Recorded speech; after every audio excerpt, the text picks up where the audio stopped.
ജലവിമാന പദ്ധതിയുടെ ഉദ്ഘാടന ദിനമായ ജൂൺ 2-നാണ് മത്സ്യത്തൊഴിലാളികൾ സമരത്തിനൊരുങ്ങുന്നത്. ജലവിമാനമിറങ്ങുന്ന ആര്യാട് പഞ്ചായത്തിലെ പള്ളിജെട്ടിക്ക് സമീപമുള്ള കായലിൽ വിമാനമിറക്കാൻ അനുവദിക്കാതെ വള്ളമിറക്കിയാണ് സമരം. പദ്ധതി കായലിൽ നിന്ന് മത്സ്യബന്ധനം നടത്തുന്ന തൊഴിലാളികൾക്ക് പ്രതിസന്ധി ഉണ്ടാക്കുമെന്നാണ് പ്രധാന ആരോപണം.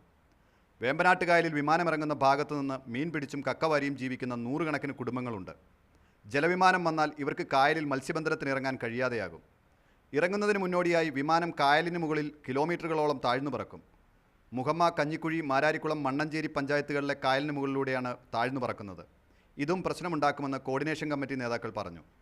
തൊഴിലാളികളുടെ തൊഴിൽ നഷ്ടപ്പെടുത്താത്ത നിലയിൽ സീപ്ലെയിൻ പദ്ധതി ഉപേക്ഷിക്കാമെന്ന് ഞങ്ങൾ പറയുന്നില്ല. അതിന് വേണമെങ്കിൽ ബദൽ സംവിധാനം തൊഴിലാളികൾക്കാർക്കും ബുദ്ധിമുട്ട് വരാത്ത നിലയിൽ വിജനമായ കായൽ പ്രദേശം അതിനുവേണ്ടി തിരഞ്ഞെടുത്ത് ആ പ്രദേശത്ത് ഇതിനു വേണ്ടിയുള്ള സെൻറ്റർ ഉണ്ടാക്കണമെന്നുള്ളതാണ് ഞങ്ങളുടെ അഭിപ്രായം. ജലവിമാന പദ്ധതി മത്സ്യമേഖലയിലും പരിസ്ഥിതിയിലും ഉണ്ടാക്കുന്ന പ്രത്യാഘാതങ്ങൾ പഠിക്കാൻ വിദഗ്ധ സമിതിയെ നിയമിക്കണമെന്ന് മത്സ്യത്തൊഴിലാളി സംഘടനകൾ സർക്കാരിനോട് ആവശ്യപ്പെട്ടിരുന്നു. ഈ ആവശ്യം സർക്കാർ പരിഗണിച്ചിട്ടില്ല. മീഡിയ 1 ആലപ്പുഴ.